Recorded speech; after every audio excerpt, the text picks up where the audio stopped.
എല്ലാവർക്കും ഡേ 11 വാരാഹി പൂജയിലേക്ക് സ്വാഗതം.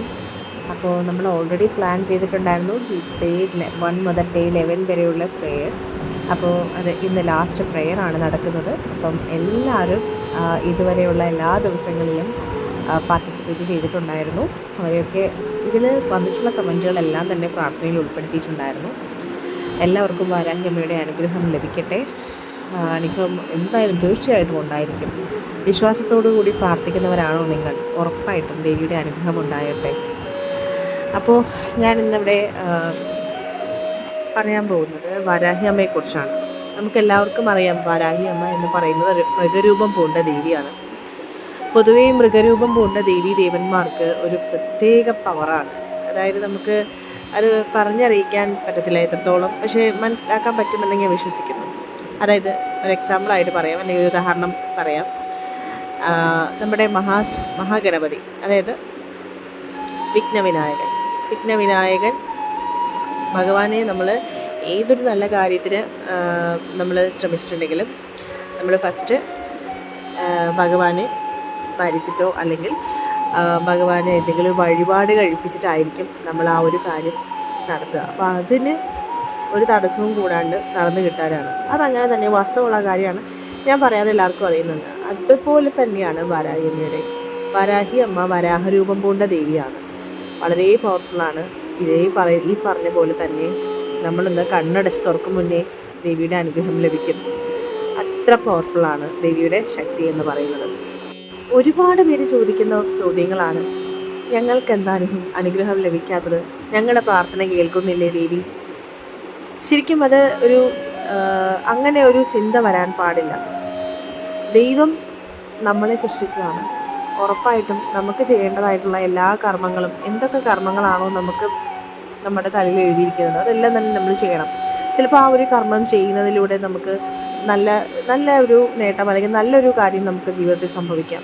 ചിലപ്പോൾ അതായിരിക്കും നമ്മുടെ ഏറ്റവും വലിയ കാര്യമെന്ന് പറയുന്നത്. ആ ഒരു കർമ്മം നടത്തി അല്ലെങ്കിൽ ആ ഒരു ഇതിലേക്ക് എത്താനായിട്ട് ഒരുപാട് പ്രതിസന്ധിയിലൂടെ പോകുന്നവരുണ്ട്, ഈ ഞാനടക്കം. അപ്പോൾ ഏറ്റവും ആദ്യം ഞാൻ പറയട്ടെ, വിശ്വാസം എന്ന് പറയുന്നതാണ് ഏറ്റവും ആദ്യം വേണ്ടത്.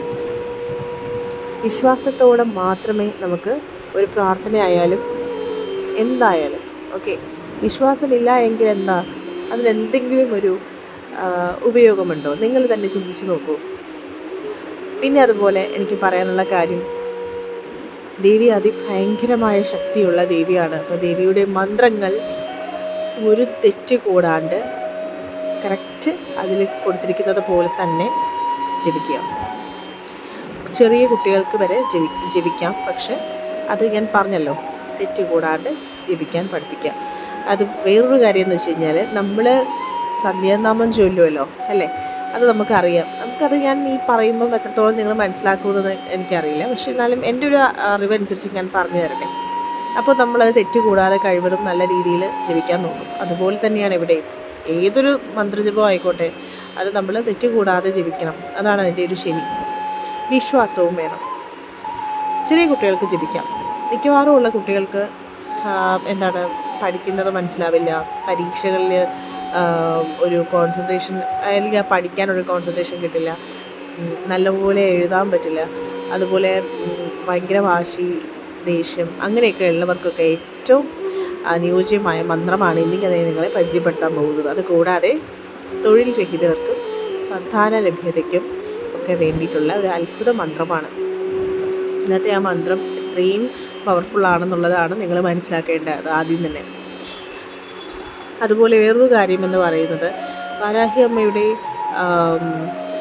അമ്പലം ഏതാണെന്ന് പലരും ചോദിച്ചിരുന്നു. ഞാൻ തിരുവനന്തപുരത്താണ്. അപ്പോൾ എനിക്ക് ഏറ്റവും നിയർ ബൈ എന്ന് പറയുന്നത് ശ്രീ പഞ്ചമി ദേവി ക്ഷേത്രമാണ്. സോ ശ്രീ പഞ്ചമി ദേവി ക്ഷേത്രം എന്ന് പറയുന്നത് പേട്ട എന്ന് പറയുന്ന സ്ഥലത്താണ്. വളരെ പ്രസിദ്ധമായ ക്ഷേത്രമാണ്. അത്യാവശ്യം കുഞ്ഞമ്പലമായിരുന്നു. ഇപ്പോൾ എല്ലാവരും കൂടെ അവിടെ ഒരു വലിയൊരു ക്ഷേത്രമായി മാറിക്കഴിഞ്ഞു. ഭയങ്കര ഫേമസ് ആണ്. അവിടെ ഫേമസ് ആയിട്ടുള്ള ഒരു വഴിപാടെന്ന് പറയുന്നത് നാളികേര ദീപമാണ് വാരാഹി അമ്മയ്ക്ക് വഴിപാടായിട്ട് കൊടുക്കുന്നത്. പിന്നെ ദുർഗാദേവിയുടെ പ്രതിഷ്ഠയുണ്ട്. അവിടെയെന്ന് വെച്ച് കഴിഞ്ഞാൽ നവദീപമാണ്.